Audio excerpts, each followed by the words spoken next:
அது மார்கழி மாசம். அந்த ஊரை பனி போக போர்வை போல மூடி இருந்துச்சு. குளிர்காற்றும் பயங்கரமா இருந்துச்சு. மக்கள் எல்லாரும் காலையில 8 மணி ஆனாலும் வீட்டை விட்டு வெளியில வர்றதுக்கே தயங்குறாங்க. அந்த அளவுக்கு காலையில குளிர் அதிகமா இருந்துச்சு. அந்த ஊர்ல அன்னபூர்ணமான ஒருத்தங்க இருக்காங்க. அவங்களோட வீடுதான் அந்த ஊர்லயே பெரிய வீடு. அன்னபூர்ணமாவோட மருமக பேரு சாவித்ரி. அவ அதிகாலையில எழுந்து குளிச்சு சமையல் அறையில டீ போட்டுட்டு இருக்கா. அவளோட கணவன் பேரு ரகு. அவ அன்னைக்கு இருமிக்கிட்டே ஹாலுக்கு வர்றான். சாவித்ரி, இன்னும் டீ ரெடி ஆகலையா? குளிர் பயங்கரமா இருக்கு சாவித்ரி, ஒரு டீ குடு. இதோ கொண்டு வர, கொஞ்சம் வெயிட் பண்ணுங்க. அப்படி சொன்ன சாவித்ரி சமையல் அறையில இருந்து டீ எடுத்துட்டு வந்து ரகு கிட்ட கொடுக்கறான். அங்க அன்னபூர்ணமா வர்றாங்க. ஆனா அவங்க ஏதோ கோபமா கடுகடுன்னு இருக்காங்க. ரகு, என்னடா இருமிக்கிட்டு இருக்க? சளி பிடிச்சிருச்சா? ராத்திரி போர்வை பொருத்தி தூங்கலையா? இந்த குளிருக்கு வெளியே சுத்திட்டு இருந்தா அப்படித்தான் இருக்கும். இல்லம்மா, கொஞ்சம் தொண்டெல்லாம் அடைச்சிருச்சு, சளிதா பிடிச்சிருச்சு போல. சீ, என்னது இது? டீயா இல்ல வெறும் சுடுதனியா? ஒரு நல்ல டீ போட கூட உனக்கு தெரியாதா? உங்க வீட்டுல என்னதான் சொல்லி கொடுத்தாங்க? ஒரு வேலையும் உருப்படியா நீ செய்யறது இல்ல. என்ன மன்னிச்சிடுங்க அத்தை, பால் கொஞ்சம் கம்மியா தான் இருந்துச்சு, அதனாலதான் இப்படி இருக்கு. எல்லாம் கொஞ்சமா தான் இருக்கும். என் மையன் வேலைக்கு போய் 3 மாசம் ஆச்சு, வீட்டுல உட்காந்துதான் சாப்பிடுறான். நீயும் எந்த வேலைக்கு போக தெரியாதவளா இருக்க. இந்த வீட்டோட மான மரியாதை எல்லாம் காத்தோடு காத்தா போச்சு. எங்க தலையெழுத்து உன்ன கல்யாணம் பண்ணி உங்க அப்பா சொத்து தரேன்னு ஒரு காசு கூட கொடுக்காம அனுப்பிட்டாரு. குறைஞ்சபட்சம் நீயாவது படிச்சிருந்தேனா ஏதாவது வேலைக்கு போயிருந்திருக்கலாம். அதுவும் இல்லப்ப. என்னத்த சொல்றது, எல்லாம் இங்க நேரம். உன்ன போய் என் மயனுக்கு கல்யாணம் பண்ணி வச்சேன் பாரு, என்ன சொல்லணும். இதெல்லாம் கேட்டோன்னு சாவித்திரிக்கு கண்ணுல கண்ணீர் வருது. ரகு அம்மாவையும் தடுக்க முடியாம மனைவிக்கும் ஆறுதல் சொல்ல முடியாம மௌனமா இருமிக்கிட்டே இருக்கான். அம்மா, அவளை ஏமா அந்த மாதிரி திட்டுற? எனக்கு வேலை போனதுக்கு அவ என்னமா பண்ண முடியும்? பாவம் அவ. நீ வாய மூடு. பொண்டாட்டிக்காக அம்மாவையே எதிர்த்து பேசுறியா? இந்த குளிர் காலத்துல அப்படி எல்லாரும் வீட்டுல உட்காந்துட்டு இருந்தா குடும்பம் நடத்துறதுக்கு என்ன பண்றது? எல்லாரும் கேக்குற கேள்விக்கு பதில் சொல்ல முடியல என்னால. இதுல பொண்டாட்டிய ஒன்னும் சொல்லக்கூடாதான். அதுக்கப்புறம் சாவித்ரி அந்த இடத்துல இருந்து அமைதியா கிளம்பி கிச்சனுக்கு போயிடுறா. சாவித்ரிக்கு மாமியாரோட கடும் சொற்களை விட கணவனோ எதுவுமே பண்ண முடியாத நிலையில இருக்காருங்கிறதுதான் அதிக கஷ்டத்தை தருது. அன்னைக்கு ராத்திரி ரொம்பவே குளிரா இருக்குது. ரகுவுக்கு இன்னும் இருமல் சரியாகவே இல்ல. அவன் இருமிக்கிட்டே இருக்கான். அதனால சாவித்ரிக்கும் ரொம்ப கஷ்டமா இருக்கு. மருந்து கொடுத்தும் சரியாகல. அப்ப சாவித்ரிக்கு அவ பாட்டி சொன்னது ஞாபகம் வருது. இங்க வா தங்கம், இத குடிச்சா உடம்பு சரியாயிடும். சி, கசப்பா இருக்கு பாட்டி, கசாயம் வேண்டாம்.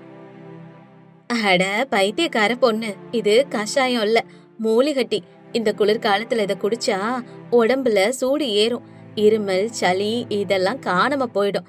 இதுல இஞ்சி, மிளகு, துளசி, பட்டை இதெல்லாம் போட்டிருக்கேன். இத குடிச்சா சளி இருமெல்லாம் காணாம போயிடும் தங்கம். பாட்டி சொன்னதை நினைச்சு பாக்குற சாவித்திரி உடனே சமையலறைக்கு போறா.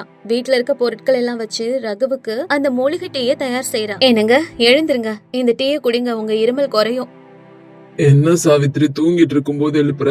என்னது வாசனே ஒரு மாதிரி இருக்கு? அதுக்கப்புறம் ரகு அந்த டீயை வாங்கி குடிக்கிறான். முதல் மடக்கு குடிக்கும் போதே அவன் தொண்டையில நல்ல சூடு பரவுது. டீய முழுசும் குடிச்சிடறான். கொஞ்ச நேரத்திலே ரகுவோட இருமல் கொஞ்சம் கொஞ்சமா குறைஞ்சிடுது. இப்ப ரகு ஆச்சரியமா இப்படி சொல்றான். சாவித்ரி, இது என்ன அற்புதமா இருக்கு! உடம்பு முழுக்க சூடானது போல இருக்கு. என்ன டீ இது சாவித்ரி? இது என் பாட்டி சொல்லி கொடுத்த மூலிகை டீங்க. இந்த குளிர்காலத்துல எங்க ஊர்ல எல்லாரும் இததான் குடிப்பாங்க. உடம்புக்கு ரொம்ப நல்லது. இந்த குளிருக்கு ஊர்ல எல்லாரும் நடுங்கிட்டு இருக்காங்க. எல்லாரும் சாதாரண டீ தான் குடிக்கிறாங்க. ஆனா அப்படிப்பட்ட ஆரோக்கியமான டீயை யாரும் விக்கல. நாம இத வித்தா என்ன? நீ என்ன நினைக்கிற சாவித்ரி? எனக்கு இப்படிதான் தோணுது. என்ன சொல்றீங்க? வித்தானா? வியாபாரமா? நானா? ஐயோ வேண்டாம், அத்தை இதுக்கெல்லாம் ஒத்துக்க மாட்டாங்க. 4 பேர் நம்மள பத்தி என்ன நினைப்பாங்க? நீ சொல்ற அந்த 4 பேரு நம்மளுக்கு சோறு போட மாட்டாங்க சாவித்ரி. அம்மா கிட்ட இப்ப பணம் கேட்க முடியாது. எனக்கும் போன வேலை எப்ப திரும்பி கிடைக்கும் தெரியல. இந்த குளிர்காலம் நமக்கு சாபம் இல்ல, வர மாதிரி கிடைச்சிருக்கு. நான் சொன்னபடி நீ பண்ணுவியா சாவித்ரி? சொல்லு சாவித்ரி, நம்ம இந்த டீயை வித்தோம்னா நல்ல வருமானம் கிடைக்கும். ரகு இப்படி கேட்டதும் கணவனோட கண்ணுல ஆசையும் நம்பிக்கையும் பாக்குறா சாவித்ரி. தன்னோட பாட்டி சொல்லி கொடுத்த இந்த மூலிகை டீய விக்கலான்னு சொல்லி அவளும் முடிவு பண்றா. ஆனா வியாபாரம் பண்ணணும்னா பணம் வேணும்ல. அதனால கல்யாணத்துக்கு அவளுக்கு போட்ட ஒரே ஒரு தங்க சங்கிலி எடுத்துட்டு வந்து அடகு வைக்க கொடுக்கறா. அடகு வச்சு கிடைச்ச பணத்துல கடையும் ரெடி பண்ணிடுறாங்க. அப்ப அங்க வர அன்னபூர்ணமா இப்படி பேசுறாங்க. சீ, என்னது இது? வெக்கமா இல்லையா? வீட்டுல இருக்க மருமக ரோட்டுல டிவிக்கு போறாளாம். என் மான முழுசையும் வாங்கிட்டா. இப்பவே இந்த கடையை இழுத்து மூடல, நான் வண்டிய கொளுத்திடுவேன். அத்தை, தயவு செஞ்சு இப்படி சொல்லாதீங்க அத்தை. இப்ப நம்ம ரொம்ப கஷ்டத்துல இருக்கோம். இந்த தொழில் ரொம்ப முக்கியம். நம்ம ஒண்ணும் தப்பான தொழில் பண்ணலையே, உழைக்க தானே போறோம். என்னது உழைக்க போறியா? என் மயனை ஒண்ணும் இல்லாதவன் ஆக்கி ரோட்டுக்கு கூட்டிட்டு வந்து அவனை வியாபாரம் பண்ண வச்சுட்ட. என்ன 4 பேர் கேலி பேசுற அளவுக்கு ஆளாக்கிட்ட. முதல்ல நீ வீட்டுக்குள்ள வா. அம்மா நிறுத்துமா, சாவித்ரி பண்றதெல்லாம் நமக்காகத்தான். நீ இதெல்லாம் தடுக்காதம்மா, தயவு செஞ்சு சுமாரு. என்னது என் வார்த்தையவே நீ எதிர்த்து பேசுறியா? சரி, என்னமோ பண்ணுங்க. ஆனா நினைவுல வச்சுக்கோங்க, எனக்கும் உங்களுக்கும் இனிமேல எந்த சம்பந்தமும் இல்ல. அப்படி சொல்லிட்டு அன்னபூர்ணமா அங்கிருந்து கிளம்பிடுறாங்க. இப்ப சாவித்திரியும் ரகுவும் கண்ணீரோட அந்த தீவண்டி பக்கத்திலே நிக்கிறாங்க. அடுத்த நாள் காலையில குளிர்ல நடுங்கிக்கிட்டே சாவித்திரியும் ரகுவும் வண்டிய ஊரோட எல்லைக்கு கொண்டு போறாங்க. சாவித்திரி அந்த வண்டியில ஆரோக்கியமான மூலிகை டீன்னு ஒரு சின்ன போர்டு அங்க மாட்டி வைக்கிறா. முதல்ல யாருமே வரல. எல்லாரும் பக்கத்துல இருக்க சாதாரண டீ கடைக்கு தான் போறாங்க. ஆனாலும் சாவித்ரி நம்பிக்கையை மட்டும் இழக்கவே இல்ல. ஒரு நாள் சாவித்ரி ஒரு ஆட்டோ டிரைவர் கிட்ட இப்படி சொல்றா, அண்ணா ஒரு டைம் இந்த டீயை குடிச்சு பாருங்க, பணம் கூட வேணாம், உங்களுக்கு இருமல் சளி எல்லாமே தீர்ந்து போயிடும்னா, ஒரு தடவை முயற்சி பண்ணுங்க. அந்த ஆட்டோ டிரைவரும் முதல்ல விருப்பம் இல்லாம அந்த டீயை வாங்கி குடிக்கிறாரு. ஆனா குடிச்சதுக்கு அப்புறம் ஆச்சரியப்பட்டு இப்படி சொல்றாரு, அம்மாடி என்ன டீமா அது? அப்படியே தொண்டைக்குள்ள போறப்ப அப்படியே சூடா வெது வெதுப்பா இறங்குது. எவ்வளவு காசு இது? அண்ணா இது மூலிகை டீ. இந்த டீயோட விலை வெறும் 5 ரூபாய் தான். அதுக்கப்புறம் அந்த டீயோட மகிமை அந்த ஊர்ல இருக்க எல்லா மக்களுக்கும் பரவுது. இது சாதாரண டீ இல்ல, குளிர்காலத்துல கிடைக்கிற அமிர்தம்னு சொல்லி மக்கள் எல்லாரும் வந்து குடிக்க ஆரம்பிக்கிறாங்க. சாவித்ரி அந்த டீல போடுற இஞ்சி மிளகு துளசி எல்லாம் நல்ல வாசனையா இருக்கு. அந்த வாசனைக்காகவே மக்கள் அந்த டீ கடைக்கு ஓடி வர்றாங்க. டீ வண்டி பக்கத்துல எப்பவுமே மக்கள் கூட்டம் அலை மோதுது. ரகு பணம் வாங்கிக்கிட்டு இருக்கான். சாவித்ரி சுறுசுறுப்பா டீ ஊத்தி குடுக்கறா. உங்க டீய குடிச்சதுல இருந்து என்னோட இருமெல்லாம் குறைஞ்சிருச்சுமா. இந்த டீல போடுற ரகசிய பொடி என்னன்னு சொல்லுங்களேன். நீங்க நினைக்கிற மாதிரி இதுல எந்த ரகசியமும் நான் கலக்கல. இது ஃப்ரெஷ்ஷா அரைச்ச மூலிகை தான். அதனாலதான் இது ரொம்ப வாசனையாவும் உடம்புக்கு நல்லதாவும் இருக்கு. அப்படியே சாவித்திரியோட டீ ரொம்பவே பிரபலம் ஆயிடுது. சம்பாத்தியமும் நிறைய கிடைக்குது. வீட்டுல மறுபடியும் பால் காய்கறிகள்னு நிறைஞ்சு போயிருக்கு. அன்னபூர்ணமா மட்டும் மருமக கிட்ட இது வரைக்கும் பேசல. ஜன்னல்ல இருந்து வண்டி இருக்கிற இடத்தையும் அங்க வர கூட்டத்தையும் பார்த்து உள்ளுக்குள்ள கொதிச்சிட்டு இருக்காங்க. உன் மருமக டீ விக்கிறாளான்னு தன்னோட நண்பர்கள்லாம் கேலி செய்யறதா அவங்களுக்கு இன்னமும் வருத்தம் இருக்கு. அப்படியே ஒரு நாள் நைட்டு அன்னபூர்ணமாவுக்கு ரொம்ப குளிர்னால காய்ச்சலும் இருமலும் வந்துடுது. அதனால அவங்கள ஹாஸ்பிட்டல்ல அட்மிட் பண்றாங்க. இங்க பாருங்க ரகு, உங்க அம்மா குளிர்னால ரொம்ப பாதிக்கப்பட்டிருக்காங்க. நிமோனியா அட்டாக் வர மாதிரி இருக்கு. இந்த மருந்துகள்லாம் தவறாம எடுத்துக்க சொல்லுங்க. ஆனாலும் உங்க உடம்புல இயற்கையாவே எதிர்ப்பு சக்தி ரொம்ப கம்மியா இருக்கு. அதுதான் பிரச்சனை. இப்ப சாவித்திரியும் ரகுவும் அன்னபூர்ணமாவை ரொம்பவே கவனமா பாத்துக்கிறாங்க. ரொம்ப காஸ்ட்லியான மருந்துகள் கொடுத்தோம், அவங்களுக்கு இன்னும் இருமல் குறையவே இல்ல. குளிருக்கு ரொம்ப நடுங்கி போறாங்க. தண்ணி கூட அவங்கனால குடிக்க முடியல. ரகு, இந்த இருமல் என்ன பாடா படுத்துதுடா, என்னால முடியல. மாமியார இப்படி பாக்குற சாவித்திரினால தாங்கிக்கவே முடியல. உடனே சமையலறைக்கு போய் மூலிகை டீய தயார் செய்யறா. சாவித்ரி டீ கிளாஸோட மாமியார் கிட்ட வர்றா. அத பாத்துட்டு அன்னபூர்ணமா கோபமா, என்னடி இது, ரோட்ல விக்கிற அந்த சாயாவை எனக்கு கொண்டு வந்தியா? இத என்ன குடிக்க சொல்றியா? தூக்கிட்டு போயிரு. அத்தை, இது டீ இல்ல, மூலிகை டீ. இது ஒரு மருந்து, என்ன நம்புங்க அத்தை. இத குடிச்சா கண்டிப்பா உங்களுக்கு இருமல் சரியாயிடும். தயவு செஞ்சு குடிங்க அத்தை. அம்மா அவதான் தன தடவை சொல்றாள்ல, குடிமா வாங்கி. இப்ப அன்னபூர்ணமாவுக்கு வேற வழியே இல்லாம கோபமா அந்த டீய வாங்கி கண்ணை மூடிட்டே வேகமா குடிச்சிடுறாங்க. அந்த மூலிகைகளோட சூடு அவங்க தொண்டைக்குள்ள எதமா இறங்குது. அப்பவே இருமல் சரியான மாதிரி அவங்களுக்கு தோணுது. அன்னைக்கு ராத்திரி ரொம்பவே நிம்மதியா தூங்குறாங்க. அப்படியே 3 நாட்கள் போகுது. சாவித்ரி கொடுத்த மூலிகை டீயும் நல்ல உணவும் காரணமா அன்னபூர்ணமாவுக்கு உடம்பு சரியாயிடுது. ரொம்ப காஸ்ட்லியான மருந்துகள்லாம் செய்ய முடியாத வேலைய அந்த கிராமத்து மருமகளோட டீ பண்ணிருச்சு. அன்னைக்கு எப்பவும் போல அன்னபூர்ணமா ஹால்ல உட்காந்துருக்காங்க. சாவித்ரி கடைக்கு போக தயாராகிறா. அப்ப அன்னபூர்ணமா சாவித்ரி கிட்ட இப்படி சொல்றாங்க, சாவித்ரி இங்க வா. என்னங்கத்த? சாவித்ரி, இனிமே நீ கடைக்கு போக வேண்டாம். இத கேட்ட உடனே ரகுவுக்கும் சாவித்ரிக்கும் ரொம்பவே அதிர்ச்சியா இருக்கு. அம்மா மறுபடியும் அந்த கடையை க்ளோஸ் பண்ண சொல்றாங்களோன்னு நினைச்சுக்கிறாங்க. என்னாச்சுமா? ஏன் எதுக்காக கடைக்கு இனிமே போக வேணாம்னு சொல்றீங்க? அவ மட்டும் இன்னைக்கு தனியா போகல, நானும் கடைக்கு கூட வர போறேன். என்னமா சொல்றீங்க? ஆமாப்பா, இத்தனை நாள் ஏதோ என் மருமக ரோட்ல நின்னு டீ வித்துட்டு இருக்கான்னு நினைச்சேன். ஆனா இப்பதான் தெரியுது, அவ வெறும் டீய மட்டும் விக்கல, ஆரோக்கியத்தை குடுக்கறான்னு. என்ன மறுபடியும் ஆரோக்கியமாக்குனது இந்த மூலிகை டீ தானே? என் நண்பர்கள் இதுக்கப்புறம் என்ன கிண்டல் பண்ணி பேசினா நான் இத பத்தி கண்டிப்பா அவங்க கிட்ட சொல்லுவேன். இது வெறும் டீ இல்ல, மூலிகை டீன்னு. அத்த, சாவித்ரி, என்ன மன்னிச்சிடுமா. நீ நம்ம கிராமத்தோட பாரம்பரியத்தை நிலைநிறுத்தி இருக்க. இதுக்கப்புறம் உன்னை நான் அந்த மாதிரி எல்லாம் பேச மாட்டேன். யாரு கேட்டாலும் நீ என்னோட மருமகன் பெருமையா சொல்லுவேன். இத கேட்ட உடனே ரகுவும் சாவித்ரியும் ரொம்ப சந்தோஷப்படுறாங்க. உடனே அன்னபூர்ணமாவை வந்து கட்டிக்கிறாங்க. அதுக்கப்புறம் இனிமே அவங்களோட மூலிகை டீ ரொம்ப ஃபேமஸ் ஆகுது. மக்கள் கூட்டம் கூட்டமா வந்து டீ குடிச்சிட்டு இருக்காங்க. சாவித்ரி டீ போட்டு கொடுத்துட்டு இருக்கா. ரகு உதவி பண்றான். அன்னபூர்ணமா கல்லால நின்னு பணம் வாங்கி போட்டுட்டு இருக்காங்க. அப்போ ஒருத்தர் இப்படி சொல்றாரு, என்ன அன்னபூர்ணமா, கடைசியில கடைக்கு வந்துட்டீங்க போல இருக்கு.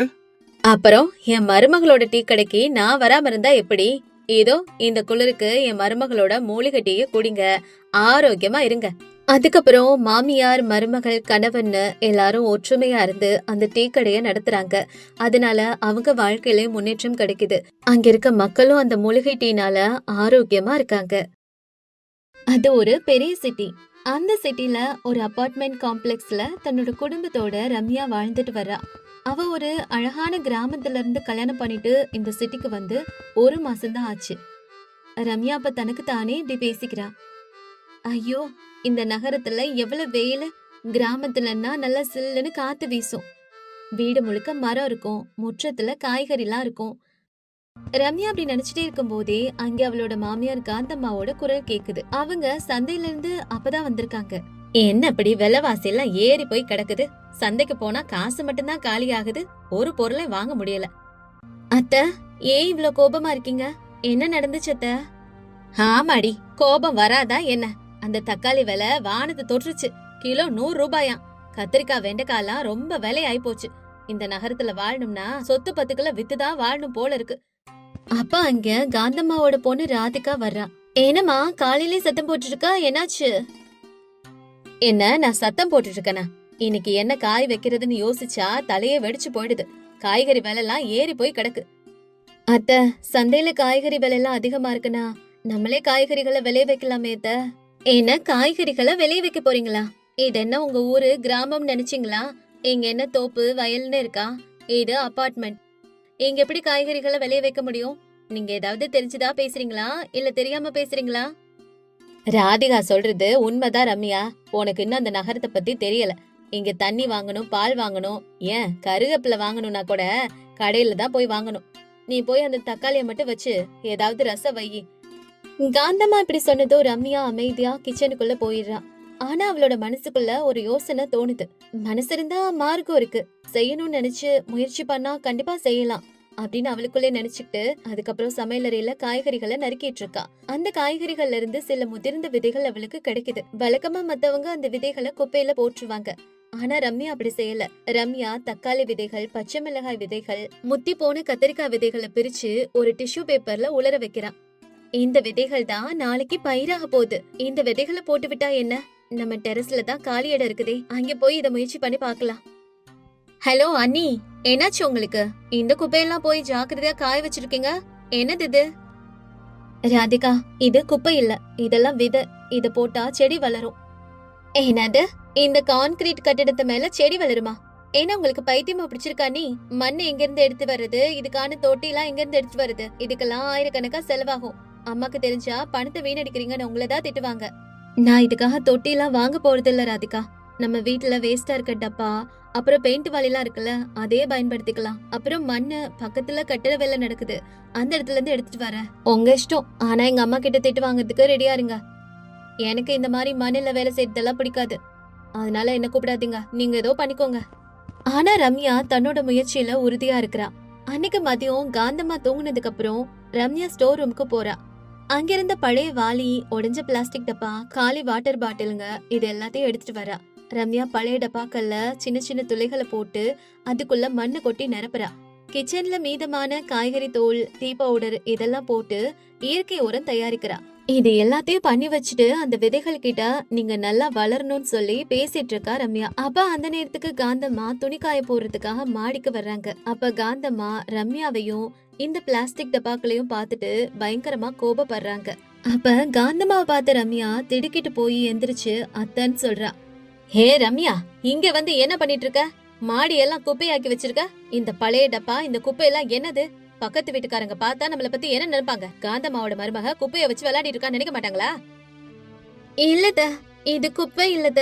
இதுல நான் செடி வளர்க்க போறத. இதுல இருந்து நமக்கு காய்கறி கிடைக்கும். என்னது காய்கறி கிடைக்குமா? இந்த சின்ன டப்பாலையா? உன்னோட பைத்தியக்காரத்தனத்தால இந்த டெரஸ கெடுக்காத. மழை வந்தா அந்த மண்ணெல்லாம் ஓடி இந்த ஸ்லாப்பே கெட்டு போகும். உடனே எல்லாத்தையும் தூக்கி போடு. இல்லத்த, தரைக்கு எதுவும் ஆகாதத. நான் கீழே பிளாஸ்டிக் சீட் போட்டிருக்கேத்த. ஸ்லாப் கெட்டு போகாதத. ஒரு தடவை நம்புங்கத்த. 1 மாசத்துக்கு அப்புறம் காய்கறி வரலனா நானே இதெல்லாம் எடுத்து போட்டுறேன். ப்ளீஸ் அத்த. பாத்தியாமா இவங்க பண்றத? என்னதான் அண்ணி கிராமத்தை விட்டு இவ்ளோ பெரிய சிட்டிக்கு வந்தாலும் அவங்களோட கிராமத்து புத்தி இன்னும் போகவே இல்ல. பிடிவாத பிடிக்கிறாங்க. ராதிகா சொன்னதை கேட்ட காந்தம்மா இப்படி சொல்றாங்க. சரி, நான் உனக்கு 1 மாசம் டைம் கொடுக்கறேன். அதுக்குள்ள செடி வளர்ந்து காய்கறி காக்கலனா இது எல்லாத்தையும் எடுத்து நானே கீழே போட்டுருவேன். அதுக்கப்புறம் நீ இந்த டாபிக்க பத்தியே பேசக்கூடாது. சரிங்கத்த, நீங்க சொல்ற மாதிரியே கேக்குறத. காந்தம்மா கொடுத்த 1 மாச கேடு ரம்யாவுக்கு சவாலா மாறுது. அவ அந்த செடிகளை எல்லாம் தன்னோட குழந்தைகளை போல பாத்துக்க ஆரம்பிக்கிறா. காலையில எழுந்ததுமே செடிகளுக்கு தண்ணீர் ஊத்துறது, பூச்சி வராம இருக்க வேப்பெண்ணெய் தெளிக்கிறது, காஞ்சு போன இலைகளை எடுக்கிறதுன்னு அவளோட தினசரி வேலையா இதெல்லாம் ஆயிடுது. 20 நாட்களுக்கு அப்புறம் சின்ன சின்ன முளைகள் இப்ப செடிகளா மாறி இருக்கு. தக்காளி செடிக்கு பூ பூத்திருந்துச்சு. மாடியே ரொம்ப பசுமையா இருக்கு. இன்னும் கொஞ்ச நாள்ல நான் நினைச்ச மாதிரியே காய்கறி எல்லாம் காய்ச்சிடும். இப்படி ரம்யா ரொம்பவே சந்தோஷமா இருக்கா. ஆனா ரம்யாவோட சந்தோஷத்தை பார்த்து ராதிகாவுக்கும் காந்தம்மாவுக்கும் சுத்தமா பிடிக்கல. ரம்யா, இன்னைக்கு சாப்பாட்டுல உப்பு அள்ளி கொட்டி வச்சிருக்க. உனக்கு கவனம்லாம் இங்க இருந்தா தானே? அந்த குப்பை செடியை தான் பாத்துக்கிட்டு இருக்க. வீட்டு சமையலை பத்தி கொஞ்சம் கூட உனக்கு கவலையே இல்ல. இல்லத, நான் சமையல் எல்லாத்தையும் கவனமா தான் செய்யறேன். ஆனா அண்ணி, நீங்க இவ்வளவு கஷ்டப்பட்டு வளர்க்குறீங்கல்ல, அந்த காய்கறி வளர்ந்தாலும் நம்ம கடையில வாங்குற காய்கறி டேஸ்டுக்கு வருமா? கடையில நம்ம அதிகமா காசு கொடுத்து வாங்குற காய்கறியோட சுவையே தனிதான். அந்த ஸ்டாண்டர்டுக்கு இந்த காய்கறி எல்லாம் வராது. ராதிகா, அப்படிலாம் சொல்லாத. ரம்யா தான் கஷ்டப்பட்டு அந்த செடிகள் எல்லாம் வளர்க்கறாள்ல. கொஞ்ச நாள் பொறு பார்க்கலாம். ஓ, நீ அவங்களுக்கு சப்போர்ட்டா? அந்த செடியில இருந்து எவ்வளவு பூச்சி வருது தெரியுமா? உன்னை வந்து அந்த பூச்சி எல்லாம் கடிச்சதா உனக்கு தெரியும். ராதிகாவோட பேச்ச கேட்டு ரம்யாவுக்கு ரொம்பவே கஷ்டமா இருக்கு. இருந்தாலும் அவளோட செடியெல்லாம் பாக்கும்போது அவ அந்த கஷ்டத்தை எல்லாம் மறந்துடுறா. 1 மாசம் முடியுது. மாமியார் அவளுக்கு கொடுத்த கெடுவும் முடியுது. அப்ப கோபமா டெரஸ்க்கு வர காந்தம்மா, என்ன ரம்யா, 1 மாசம் முடிஞ்சதுக்கு அப்புறம் இந்த குப்பையெல்லாம் எடுத்து போடுறேன்னு சொன்னியே, இன்னும் போடலையா? இப்படி கோபமா கேட்டுக்கிட்டே அந்த மாடிய பார்த்த காந்தம்மா அசந்து போய் நின்னுறாங்க. ஏன்னா டெரஸ் முழுக்க பசுமையா இருந்துச்சு. கீரை, பாலக்கீரை, கொத்தமல்லி, கருவேப்பிலை செடின்னு ஃப்ரெஷ்ஷா இருந்துச்சு. மிளகாய், தக்காளி, கத்திரிக்காய் செடிலாம் பூத்து இருந்துச்சு. இப்ப ரம்யா சிரிச்சுக்கிட்டே இப்படி பேசுறா. அத்த, இப்ப சொல்லுங்க, இப்ப இந்த குப்பைகள்லாம் தூக்கி போடலாமா இல்ல இந்த காய்கறிகளை பறிக்கலாமா? ரம்யா, இதெல்லாம் நம்ம மாடியில விளைஞ்ச காய்கறியா? 1 ரூபா கூட நமக்கு செலவில்ல. இது எல்லாம் நம்ம கிச்சன்ல இருந்த விதைகள் தான். மண்ணும் பக்கத்துல எடுத்ததுதான். அப்படி சொன்ன ரம்யா மாடி தோட்டத்துல இருந்து கீரை, கொத்தமல்லி, கொஞ்சம் காய்கறிகன்னு எல்லாத்தையுமே எடுத்துட்டு வந்து சமைக்கிறா. அன்னைக்கு மத்தியானம் எல்லாரும் உட்கார்ந்து சாப்பிட்டுட்டு இருக்காங்க. என்ன ரம்யா, இன்னைக்கு குழம்பு ரொம்ப ருசியா இருக்கு. ஏதாவது புதுசா மசாலா எதுவும் யூஸ் பண்ணியா? ஆமா, இன்னைக்கு காய்கறி எல்லாம் பயங்கர டேஸ்டா இருக்கு. இத்தனை நாள் அப்படி இல்லையே. இன்னைக்கு மட்டும் என்ன ஸ்பெஷல் ரம்யா? இவ்வளவு டேஸ்டா சமைச்சிருக்க? ஏதோ சுமாரா இருக்கு. இது மசாலாவோட மகிமை இல்ல அத்த. இது நம்ம ஆர்கானிக் காய்கறியோட மகிமை.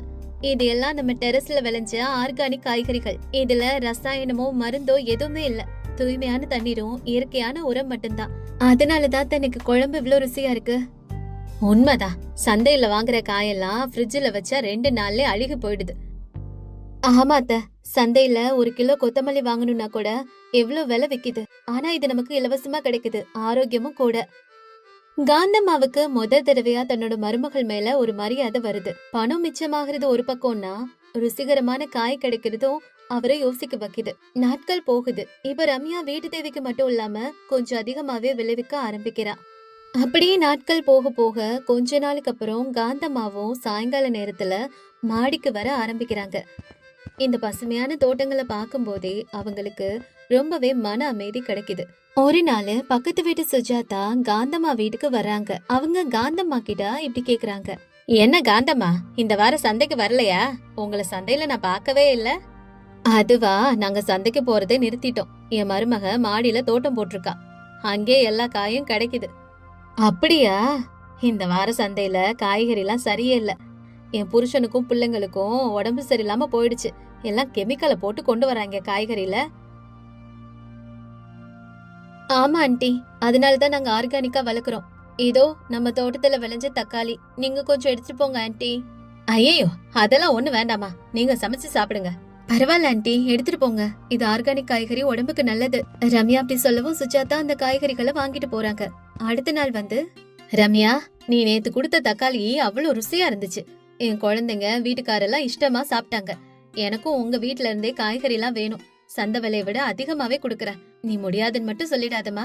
அதுக்கப்புறம் அபார்ட்மெண்ட்ல இருக்க எல்லாருமே எங்களுக்கும் ஆர்கானிக் தக்காளி வேணும், புதினா வேணும்னு கேட்க ஆரம்பிக்கிறாங்க. ரம்யாவோட ஆர்கானிக் காய்கறிகளுக்கு டிமாண்ட் அதிகரிக்குது.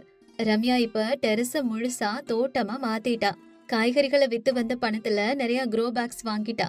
கொடி வகை காய்கறிகளான பீர்க்கங்காய், சுரக்காய்க்கெல்லாம் பந்தல் போட்டிருக்கா. ஒரு நாள் ராதிகா அவளோட ஃப்ரெண்ட கூட்டிட்டு வரா. அப்ப அவளோட ஃப்ரெண்ட் இப்படி சொல்றாங்க, ஹே ராதிகா, உங்களோட பால்கனி நல்ல பசுமையா சூப்பரா இருக்கு. உங்க டெரஸோட கார்டன் போட்டோஸ் எல்லாம் நம்ம காலேஜ் குரூப்ல வைரல் ஆகிருக்கு தெரியுமா? உங்க அண்ணி ரொம்ப கிரேட். இந்த காலத்துல சிட்டில இருந்துகிட்டு இப்படி எல்லாம் செய்யறது ரொம்ப கஷ்டம் தெரியுமா? அப்படியா சொல்ற? ஆமா, நம்ம பாட்னி லெக்சரர் கூட உங்க அண்ணிய அவ்ளோ பாராட்டினாங்க. அர்பன் ஃபார்மிங்னா இப்படி பண்றதுதானா? இப்பதான் ராதிகாவுக்கு தன்னோட அண்ணியோட அருமை புரிய ஆரம்பிக்குது.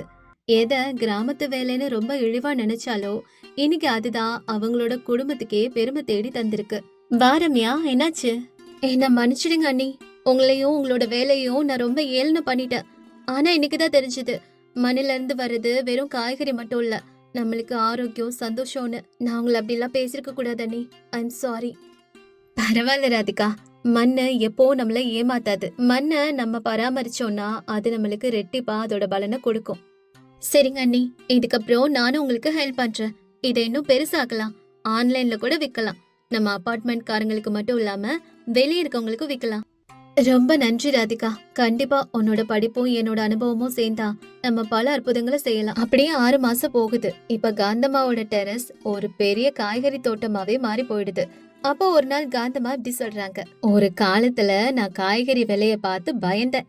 இப்ப என் மருமக புண்ணியம், கைக்கு 4 காசும் வருது, காய்கறியும் வருது.